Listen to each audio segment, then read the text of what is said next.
सूर्य, बुध और चंद्रमा के कंजक्शन को हम लगातार विचार कर रहे हैं यदि आपका मिथुन लगन है तो। मिथुन लगन के चार्ट में इस वीडियो में अब चर्चा करेंगे दसम भाव के लिए। दसम भाव में यहाँ पर इस प्रकार से आपके कंजक्शन आपको दिखेगा जब वो दसम भाव में बन रहा है। तो यहाँ पे तीनों ही ग्रह मीन राशि में स्थित आपको नजर आएंगे। देखिए सूर्य यहाँ पे थर्ड हाउस के लॉर्ड होके आ रहे हैं और वो अपने मित्र बृहस्पति के ही घर में स्थित होंगे।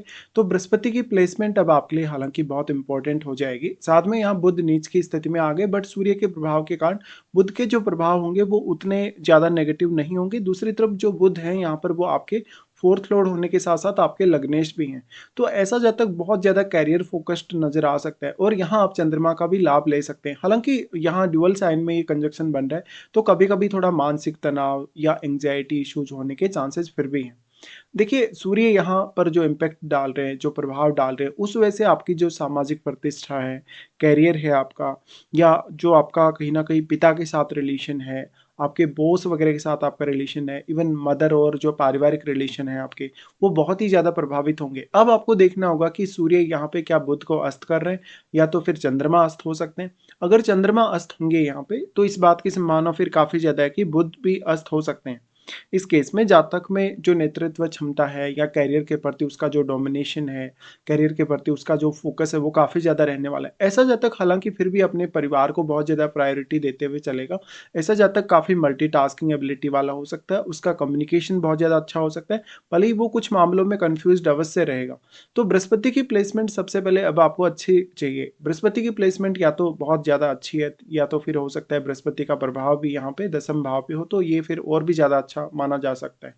बट यहाँ लग्नेश होकर बुध आ रहे हैं आपके और फिर वो आपके चार्ट में फोर्थ लॉर्ड भी है। तो ऐसा जातक अपने कैरियर के साथ साथ अपनी खुद की स्वयं की स्थिति को या पारिवारिक स्थिति को बहुत हद तक मैनेज कर पाएगा। साथ ही अब क्योंकि बुध यहाँ नीच की स्थिति में आ गए तो बुध यदि वक्री हो तो ज़्यादा अच्छा है, या तो फिर बुध अस्त हो जाएंगे सूर्य से तो फिर भी आपके लिए काफ़ी फेवर कर सकता है यहाँ पे। बट अब आपको चंद्रमा पर भी पूर्ण रूप से ध्यान देना होगा जब बुध नीच की स्थिति में आ गई तो, क्योंकि जो चंद्रमा है, चंद्रमा और बुध जब जब भी साथ होते हैं गोचर में या किसी भी एक भाव में यदि स्थित होते हैं तो दोनों का जो प्रयोग है, दोनों की क्वालिटीज़ का, वो आप एक दूसरे के साथ कर सकते हैं। जैसे नॉर्मली बुध आपको बुद्धिमत्ता प्रोवाइड करते हैं, आपको अच्छे विश्लेषण की क्षमता प्रोवाइड करते हैं। दूसरी तरफ चंद्रमा आपकी इमेजिनेशन है, यानी किसी भी पर्टिकुलर एक ही विषय या एक ही विचार के प्रति आपके मन में कितने प्रकार के थॉट्स आ सकते हैं और उन थॉट्स का प्रयोग आप अपने लॉजिक का प्रयोग करते हुए, अपनी बुद्धि का प्रयोग करते हुए किस हद तक कर सकते हैं। तो यहाँ पे तीनों प्लैनेट्स के एक साथ आ जाने से आप में जो योग्यता है या जो नेचुरल क्षमता है वो तो डेवलप होती है। सूर्य अगर यहाँ पे बहुत ज़्यादा प्रभाव डाल रहे हैं तो आपको सरकारी क्षेत्र से, पिता से और माता से काफ़ी ज़्यादा लाभ होने के संकेत हैं। साथ ही साथ जो आपके पारिवारिक रूप से जो पृष्ठभूमि रही है, आपका परिवार का जो पहले का जो समय रहा है, काफ़ी ज़्यादा प्रभावशाली फैमिली रही हो सकती है आपकी, या तो फिर आपके पिता बहुत ज़्यादा प्रभावशाली पर्सन हो सकते हैं, या फिर आपकी माताजी किसी सरकारी क्षेत्र में जॉब वगैरह में हो सकती हैं। लेकिन निश्चित तौर पे जो आपके माता-पिता का करियर है, उससे रिलेट करता हुआ सा आपका करियर हो, या तो फिर आपका जो करियर होगा, उसकी वजह से आपकी पूरी की पूरी फैमिली का रेपुटेशन बढ़ेगा, मान-सम्मान बढ़ेगा, ऐसा है। यहाँ पे अब बुध नीच की स्थिति में आ गए, बट अगर बुध वक्री हो जाएँ तो ज़्यादा अच्छा माना जाएगा, क्योंकि बुध के वक्री होने के केस में जो नीच का प्रभाव है, वो इनका कम हो जाएगा और फिर बृहस्पति भी अगर अच्छे हों या फिर बुध यहाँ पे अस्त हों, तो ज़्यादा अच्छा है। देखिए, अब इस प्रकार का जो कंजक्शन बनेगा तो जातक में बौद्धिक रूप से कौशल बहुत ज़्यादा है। हालाँकि उसको थोड़ा ज़्यादा मेहनत करना पड़ेगा यदि बुध वक्री नहीं है या बुध अस्त नहीं है तो। फिर भी जातक इस प्रकार का जो होगा वो ये सब करने में काफ़ी सक्षम होगा। बट यहाँ पे जातक अपने करियर को काफ़ी प्रायोरिटी देगा, अपने बौद्धिक कौशल का बहुत अच्छे से वो यूज़ भी करेगा। और ऐसा जातक कोई अच्छा राइटर हो, कोई बहुत बड़ा पब्लिक स्पीकर हो, कोई फाइनेंस के फील्ड में काम करने वाला, बैंक वगैरह में काम करने वाला व्यक्ति हो, या वो टीचिंग के मामले में आगे जा सकता है, या ऐसे विषयों में जहाँ पर आपको ज़्यादातर बोलना पड़ता है, किसी को आपको अपनी बात या अपनी एक्सप्लेनेशन देनी रहती है इस मामले में। अब लेकिन यहाँ पे जो बुध हैं वो व्यापार को या बिज़नेस को रिप्रेजेंट करते हैं, तो कहीं न कहीं जो एक बिज़नेस को लेके जो थॉट है वो भी आपके मन में रहेगा, यानी इस प्रकार की काबिलियत भी आपके मन में आ जाएगी। बुध और चंद्रमा दोनों ही मिलकर आपको बहुत ज़्यादा क्रिएटिविटी प्रदान करते हैं और मानसिक तौर पे आपको बहुत ज़्यादा संवेदनशील भी बनाते हैं। इसके साथ-साथ आपको लोगों में काफ़ी ज़्यादा लोकप्रियता मिलती है। या लोगों में कहीं न कहीं आपकी जो रेपुटेशन है वो बढ़ती जाती है। तो जिस भी पर्टिकुलर फ़ील्ड में आप होंगे, जिस भी फ़ील्ड में आप काम करेंगे या जहाँ भी आप अपने वर्क प्लेस पे होंगे, वहाँ पर आपका मान-सम्मान, आपकी रेपुटेशन बहुत ज़्यादा होगी। बुध वैसे वाणी को भी रिप्रेज़ेंट करते हैं। वाणी को रिप्रेज़ेंट करने की वजह से आप जहाँ भी होंगे अपनी वाणी का प्रभाव काफ़ी अच्छा छोड़ पाएँगे। इस प्रकार से जहाँ तक किसी बहुत बड़े उच्च पद पे, किसी बड़े प्रशासनिक पद पे जा सकता है और जितना वो उच्च पद पे होगा उसका समाज में मान-सम्मान या उसकी पद प्रतिष्ठा उतनी ही ज़्यादा होने के चांसेज़ हैं।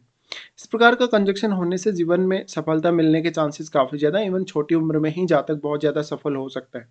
अब यहाँ पे मेन बात आ जाती है, आपके जो मदर और फादर हैं उनका प्रभाव आपके करियर के लिए या आपकी ओवरऑल लाइफ के लिए, क्योंकि सूर्य और चंद्रमा दोनों ही आपके पिता और माता को रिप्रेजेंट कर रहे हैं। इसलिए माता-पिता का जो रोल होगा आपकी शुरुआती केयर के बाद आपके प्रोफ़ेशन में वो काफ़ी इम्पोर्टेंट हो जाएगा। इस हिसाब से देखा जाए तो उनका जो आपके माता-पिता का जो व्यवसाय है या जो उनका करियर है उससे मिलता-जुलता सा आपका करियर हो या तो फिर आपके जन्म के बाद से उनको अपने करियर में काफ़ी प्रगति देखने को मिली हो, ऐसा हो सकता है। तीनों ही प्लैनेट्स का जो प्रभाव है आपके रहेगा 4th हाउस पे। तो 4th हाउस रिलेटेड कार्यों में आप अच्छे से डिसीज़न ले पाएँगे और इन कार्यों को बहुत अच्छे से मैनेज भी कर सकेंगे। हालाँकि 4th हाउस में बैठा हुआ ग्रह आपके लिए उतना ही ज़्यादा महत्वपूर्ण भी है, क्योंकि वो जो ग्रह यहाँ बैठा है, वो भी अपना प्रभाव यहाँ डालेगा, साथ ही उसकी दृष्टि आपके 10th हाउस पे होगी। तो वो ग्रह आपके इन तीनों ही प्लैनेट्स को प्रभावित करेगा। अब कोई बहुत एनर्जेटिक प्लैनेट यहाँ पे होगा, कोई बहुत ज़्यादा फायरी ग्रह होगा, मंगल जैसा ग्रह, तो वो यहाँ पर अपना ज़्यादा प्रभाव दिखा पाएगा। वैसे तो देखा जाए तो सूर्य के साथ अगर कोई भी प्लैनेट बैठा हो, जैसे बुध बैठे हैं, इवन यहाँ पे चंद्रमा बैठे हैं, तो बहुत ज़्यादा नेगेटिव रिजल्ट ये प्रदान नहीं करते सूर्य के साथ स्थित होने से। अगर हम सूर्य, बुध और चंद्रमा के कंजंक्शन को भावों के स्वामित्व के आधार पे अगर विचार करेंगे, तो सारे के सारे जो ये प्लैनेट हैं तीनों ही, वो आपके चार्ट में आपके लगन से लेकर आपके 4th हाउस तक के भावों के स्वामी हैं। ऐसे में इन भावों में जो बैठे हुए प्लैनेट हैं, जैसे कि लगन में कोई प्लैनेट बैठा है, दूसरे भाव में, तीसरे या चतुर्थ भाव में कोई भी प्लैनेट बैठा है, तो वो जो प्लैनेट होंगे आपके चार्ट में, वो भी आपके लिए उतने ही ज़्यादा इंपॉर्टेंट होंगे। लेकिन एक्चुअल में तो यहाँ सूर्य का प्रभाव जो है वो ज़्यादा मायने रखेगा आपके लिए।